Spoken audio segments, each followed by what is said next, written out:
আলাইকুম। Hello hello, viewer, আশা করি সবাই ভালো হ্যালো। আছেন। আরেকটি নতুন ভিডিও নিয়ে আপনাদের সামনে হাজির হয়েছি। বরাবরের মতোই আগের ভিডিওতে বলেছিলাম, যদি এখানে মাইনাস থাকে এবং এখানে যদি মাইনাস থাকে কিভাবে এটার মান বের করব এমসিকিউর জন্য অতি শর্টকাটে, সেটা আজকে আমি আপনাদেরকে দেখাবো।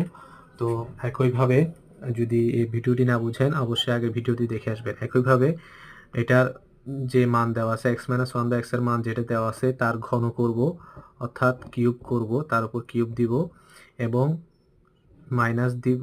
এখানে মাইনাস দিব নাকি প্লাস দিব সেটা ডিপেন্ড করবে এখানে কি আছে। এখানে যদি মাইনাস থাকে তাহলে এখানে আমি প্লাস দিব, আর যদি এখানে প্লাস থাকে এখানে মাইনাস দিব।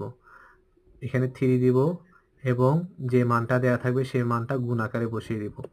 আচ্ছা, এখানে যদি আমি ক্যালকুলেশন করি তাহলে আমার আসে 4 কিউব করলে 64, 64 আর 3 4 12, 64 আর 12 কত হয়? 64 আর 12, ঠিক আছে, যোগ করলে হয় 76। আমার এখানে উত্তর আসবে 76। খুব মজা করে এই অঙ্কটি করতে পারবেন। আমি আবার রিভিউ করছি। x-1/x এর মান দেওয়া থাকলে x³ + 1/x³ এর মান কিভাবে বের করবেন? প্রথমে যে মানটা দেওয়া আছে তার কিউব করবেন, প্লাস এখানে প্লাস দিবেন না মাইনাস দিবেন সেটা ডিপেন্ড করবে এখানে কি আছে। এখানে যদি মাইনাস থাকে এখানে প্লাস হবে, আর এখানে যদি প্লাস থাকে এখানে মাইনাস হবে।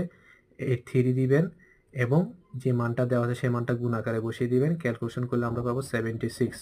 আচ্ছা, আমি একটু বিশ্লেষণ করি। সেটা হচ্ছে যে এখানে এই 3টা হচ্ছে সূত্রের 3 এবং এইখানে প্লাস হবে না মাইনাস হবে এগুলো কিন্তু সূত্র থেকে আসছে।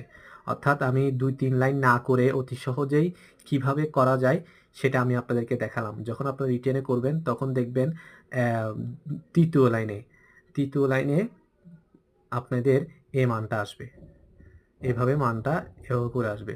তো আমি আপনাদের সুবিধার জন্য এটা দেখালাম, ঠিক আছে? তো এভাবে করার চেষ্টা করবেন।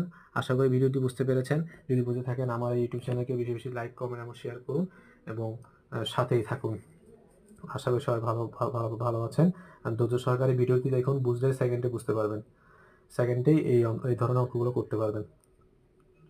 আসসালামু আলাইকুম।